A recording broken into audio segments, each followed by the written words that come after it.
tidak semua orang menemukan Allah di masjid. Ada yang menemukannya di tempat yang paling gelap, di balik jeruji besi. Dan malam itu, seorang preman yang dulu ditakuti banyak orang, akhirnya menangis saat mendengar azan. Namanya Farid. Di kota tempat ia tinggal, hampir semua orang mengenalnya. Bukan sebagai orang baik, Farid dikenal sebagai preman. Tubuhnya besar, tatapannya keras, dan namanya sering membuat orang lain takut. Ia hidup dari kekerasan, menagih uang paksa, memukul orang yang tidak mau membayar, mengancam pedagang kecil. Semakin keras ia hidup, semakin banyak uang yang ia dapatkan.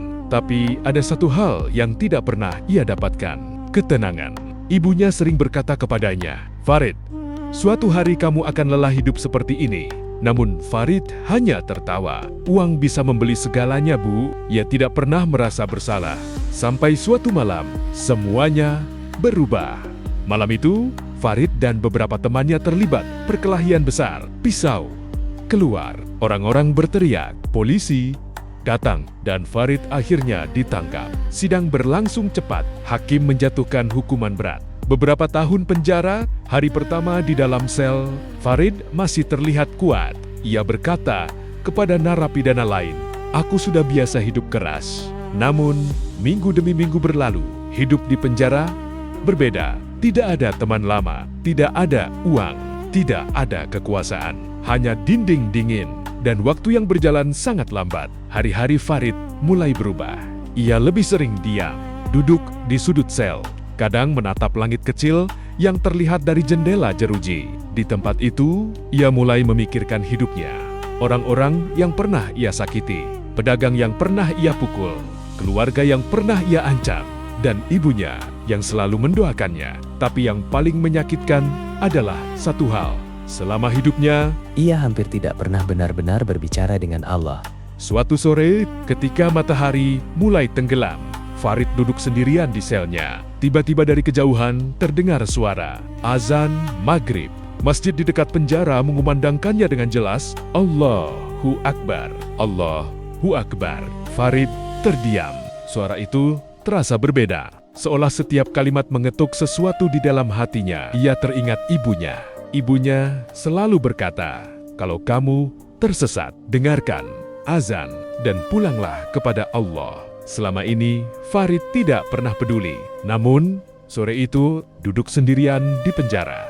Suara azan terasa seperti panggilan yang sangat dekat. Dadanya terasa sesak, matanya mulai basah. Farid menunduk, air matanya jatuh perlahan, lalu semakin deras. Seorang narapidana di sebelah selnya bertanya, "Kenapa kamu menangis?" Farid tidak menjawab. Ia hanya menutup wajahnya. Untuk pertama kalinya dalam hidupnya, ia merasa sangat kecil. Ia merasa hidupnya telah dihabiskan untuk hal-hal yang salah. Ketika azan selesai, Farid berdiri.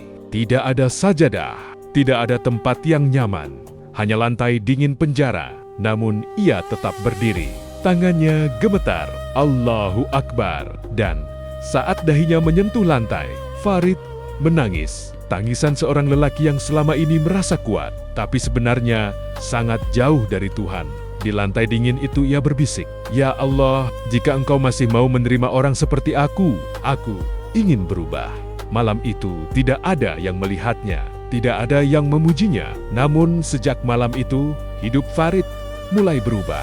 Ia mulai belajar sholat, mulai membaca Al-Quran, mulai membantu narapidana lain belajar mengaji. Tahun demi tahun berlalu. Ketika masa hukumannya selesai, Farid keluar dari penjara sebagai orang yang berbeda. Ia tidak kembali menjadi preman. Ia memilih jalan lain. Ia membuka tempat belajar kecil di kampungnya, mengajarkan anak-anak membaca Al-Quran. Orang-orang yang dulu takut padanya, kini melihatnya dengan cara yang berbeda. Kadang, Allah tidak memanggil kita di tempat yang indah. Kadang, Dia memanggil kita saat hidup kita hancur. Di penjara, di rumah sakit, di kuburan. Namun satu hal yang pasti, selama seseorang masih mau bersujud, pintu taubat tidak pernah tertutup. Dan malam itu, di balik jeruji besi, seorang preman akhirnya menemukan jalan pulang.